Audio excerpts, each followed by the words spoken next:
مولانا آپ ہمیں کیا پیغام دے کے جاتے ہو؟ میں نے کہا دو کام کر لو انشاءاللہ خوشحالی آئے گی۔ پہلا کام یہ روزانہ اپنا معمول بنا لو، اپنے گھر کے اندر درود شریف کا ختم کرو روزانہ۔ عشاء کی نماز کے بعد سونے سے پہلے سارے بیٹھ جاؤ۔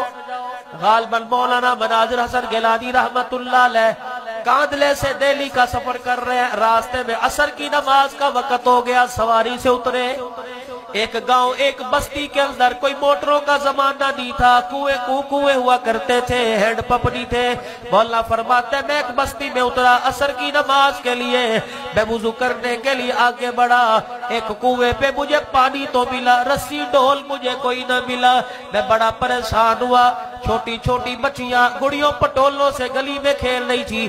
میں نے ایک بچی کا ہاتھ پکڑا، میں نے کہا بیٹی ذرا گھر سے کوئی رسی کپڑا لے کے آ، گھر سے کوئی ڈول لوٹا لے کے آ۔ کہنے لگی بزرگوں کیا کرو گے؟ میں نے کہا پانی نکال کے وضو کروں گا۔ کہنے لگی بابا کچھ اور تو کام نہیں؟ میں نے کہا نہیں۔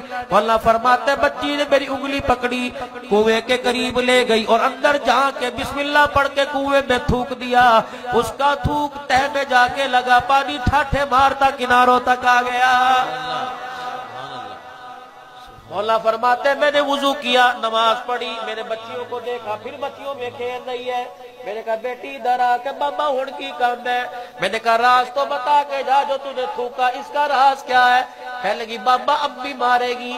میں نے کہا اللہ اکبر، تو بتا دے گی امت کی بچیوں پر احسان ہو جائے گا۔ کہنے لگی بابا اور میرے پاس عمل کوئی نہیں، 6 سال کی میری عمر ہے، روزہ میرے پہ فرض نہیں، نماز میرے پہ فرض نہیں، ایک کام مجھے پتہ ہے شاید اس کی وجہ سے ہوتا ہو۔ فرمایا کیا بات ہے؟ کہا بابا جی جب رات کو روٹی کھا پی کے دودھ پی کے جب سونے کے لیے جاتی ہوں، میری ماں مجھے لے جا کے وضو کراتی ہے، پھر چھوٹے سا دوپٹہ میرے سر پہ دے کے ہاتھ پہ تسبیح پکڑ کے خود بھی بیٹھ جاتی ہے، مجھے بھی بٹھا دیتی ہے۔ بابا جی جب تک میں کالی کملی والے پر روزانہ 1000 مرتبہ درود نہ پڑھ لوں میری ماں مجھے سونے نہیں دیتی۔ نوجوانوں لبیک یا رسول اللہ کے ہم نے نعرے لگائے، کبھی درود بھی پڑھ کے دیکھا؟ نشان وزیر 4 دن پہلے میں شکر گڑھ میں گیا، یقین جانو اس دروازے سے لبیک یا رسول اللہ لبیک، میں اپنی تقریر بند کر گیا۔ مولوی صاحب کہنے لگے مولوی صاحب کوئی نہیں، میں نے کہا میں کوئی لڑنے والا مولوی نہیں، میں پاگل تھوڑی ہوں۔ جب بیٹھ کے تسلی سے میں کہا لگاؤ لبیک، پھر وہ شروع ہو گئے۔ لبیک نعرہ منع تھوڑی ہے، لیکن کس کو چڑھانے کے لیے؟ میں نے کہا بیٹے میرے سامنے لگا رہے ہو کہ میں گستاخ ہوں؟ کہنے لگے نہیں۔ میں نے کہا میرے چہرے پہ داڑھی کا ہے؟ میں نے کہا گستاخ ہوں کہ نہیں؟ میں نے کہا ٹخنوں سے شلوار اونچی گستاخ ہوں کہ نہیں؟ سنت کے مطابق کوشش کی کپڑے پہننے کی۔ آدھا گھنٹہ ہو گیا تقریر کرتے وقت، میں نے کوئی گستاخی کی کہ نہیں؟ میں نے کہا بچوں کیا میں نے درود شریف نہیں پڑھا کہ نہیں؟ میں نے کہا مغرب پڑھ کے آئے، عشاء اگلے جلسے میں پڑھوں گا۔ کہا میں نے کہا پھر مجھے کیوں سناتے ہو لبیک؟ الحمدللہ میرا تو عقیدہ بھی لبیک، میرا تو ایمان بھی لبیک، میرا سونا بھی لبیک، میرا جاگنا بھی لبیک، میری غمی بھی لبیک، میری خوشی بھی لبیک۔ اگر لبیک نہ کہوں اللہ کی قسم میرا ایمان ہی کوئی نہیں۔ میں نے کہا میرے بچے یہ لبیک کا نعرہ لگانا ہے، دادا ابو ہے کہاں؟ میں نے کہا اس کے سامنے جا کے لگا، 70 سال ہو گئے کسی نے عید کی نماز میں بھی اسے مسجد میں نہیں دیکھا۔ اس کے جا کے آگے لبیک کا نعرہ لگا، ماں کے آگے جا کے لبیک کا نعرہ لگا۔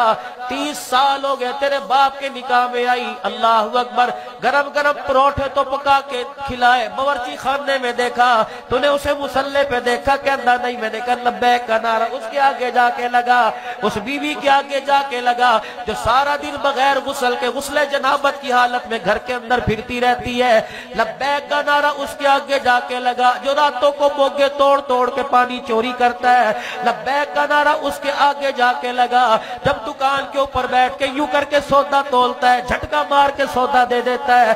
لبیک کا نعرہ اس کے آگے جا کے لگا جو 70 منصورہ میں کھڑے ہو کے شام کو کہتا ہے حاجی جی سونا سونا مال رہ گیا، رڑے دا مال تے میں بیچ دیتا ہے۔ میرے آگے لبیک کا نعرہ نہ لگا۔ اللہ اکبر، جب میں نے یہ باتیں کی یہاں سے آنسو نکلنے لگ گئے۔ میں نے کہا بچے ومن اظلم ممن منع مساجد اللہ، اس سے بڑا ظالم کون ہے جو اللہ کے گھر کے عمل کو خراب کرے؟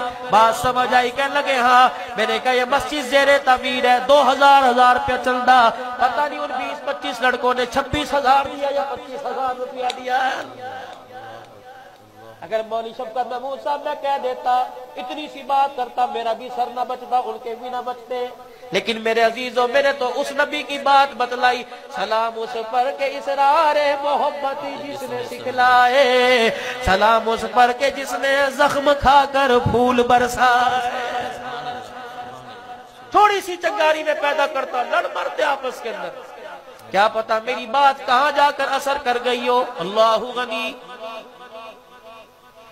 شاید احمد سعید آپ جانتے ہو، گجر خان کے اندر تحدیث نعمت میں کہتا ہوں، جب میرے موبائل پر میرے پروگرام چلاتا ہے، میں گجر خان کے اندر دولتالہ کے اندر پروگرام کرنے گیا، کہنا مولانا ایک یہ بچی ہے ناروے سے، اس کی بات سن لو۔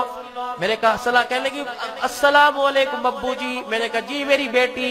کہ مولوی صاحب تیری تقریر نے دنیا بدل کے رکھ دی، اس وقت ہمارے ہاں 3:45 بج رہے ہیں، اللہ کی قسم میں تہجد پڑھ کے مصلی پہ بیٹھ کے تیرے لیے دعا کر رہی ہوں، میں نے کبھی زندگی میں نماز نہیں پڑھی، تیری تقریر نے مجھے تہجدیں بھی پڑھوا دی ہے۔